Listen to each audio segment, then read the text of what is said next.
Hidup di Pulau Kalimantan itu mudah, sama seperti di banyak tempat lain.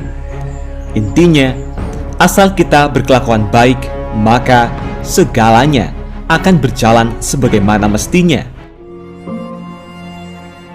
Namun sebaliknya, ketika kita melakukan sesuatu yang buruk, maka akan ada konsekuensi untuk itu. Apalagi ini adalah tanah Kalimantan, di mana klinik dan magisnya masih sangat kuat. Di Kalimantan juga ada semacam aturan khusus yang tak boleh dilanggar siapapun, apalagi para pendatang. Konon, ketika seseorang tidak mengindahkan ini, maka sesuatu yang buruk akan terjadi. Berikut 5 aturan yang pantang dilanggar ketika hidup di Kalimantan. Mari kita simak satu persatu. Jangan menghina patung kayu di sana.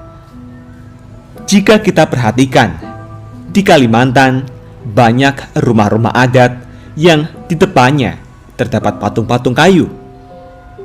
Konon ini bukanlah patung biasa, melainkan sebagai simbol orang-orang yang sudah meninggal.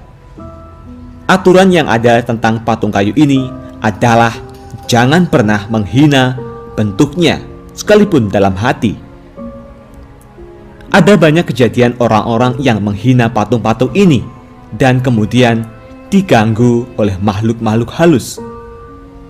Tak hanya diganggu secara visual, kadang ada yang sampai mengalami keanehan fisik. Gangguan ini akan tetap ada sepanjang seseorang tidak lekas meminta maaf kepada keluarga si pemilik patung tersebut. Terdengar tidak masuk akal, namun hal ini sering terjadi. Jangan memandang rendah orang Dayak. Sebagai pendatang, maka sudah jadi kewajiban kalau kita harus menghormati penduduk asli setempat.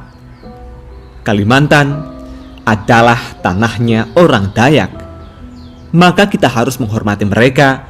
Jangan sekalipun mencari gara-gara atau menghina mereka. Takutnya sesuatu yang fatal mungkin akan terjadi. Orang Dayak, mereka punya magis yang kuat. Ketika diganggu, mereka takkan segan mengerahkan kesaktian untuk membalas sakit hatinya. Hal yang perlu diketahui, Dayak merupakan salah satu suku di dunia dengan kekuatan sihir terkuat. Tak hanya dengan sihir, orang Dayak bisa melukai musuhnya dengan mandau yang sakti atau sumpit beracunnya yang mematikan.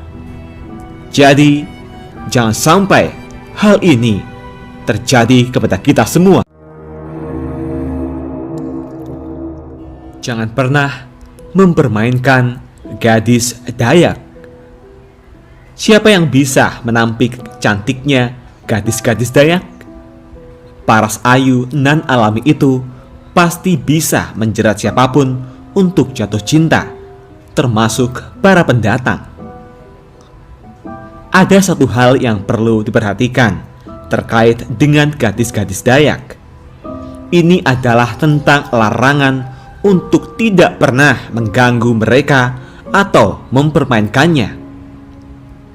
Ada mitos yang beredar, siapapun yang mengganggu mereka, lebih-lebih mempermainkannya, maka dipastikan akan hilang alat vitalnya. Memang terdengar mustahil, namun sudah banyak cerita-cerita tentang hal ini. Hal tersebut cukup masuk akal, mengingat orang Dayak itu magisnya sangat ampuh. Makanya, jangan pernah macam-macam dengan gadis Dayak atau hilang masa depan. Sopanlah ketika mampir ke makam orang Dayak. Akan jadi pengalaman unik tersendiri jika bisa mampir ke tempat-tempat sakralnya orang Dayak. Salah satunya misalnya adalah areal pemakamannya. Cara penguburan orang Dayak cukup unik. Mereka membuat semacam makam di atas tanah, berbentuk seperti bangunan balok yang disangga. Sangat unik namun kental dengan mistis. Aturannya, kita harus sopan ketika ada di tempat-tempat seperti ini. Pasalnya, orang-orang Dayak amat mengeramatkan kuburan moyangnya.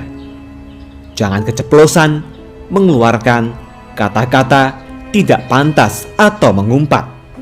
Mereka bisa merasa terhina dan akan membuat urusan ini jadi panjang.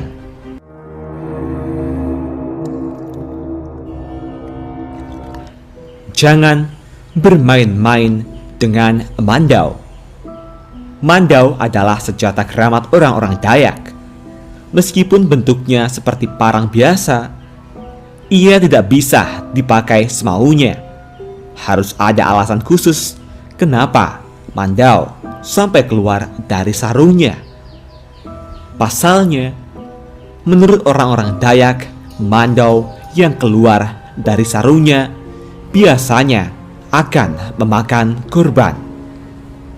Maka, bagi pendatang, jangan bermain-main dengan senjata satu ini.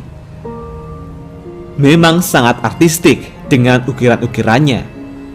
Namun jangan sampai mandau tercabut dari sarungnya. Orang-orang setempat sangat menghormati senjata ini. Maka, kita pun harus melakukan hal yang sama.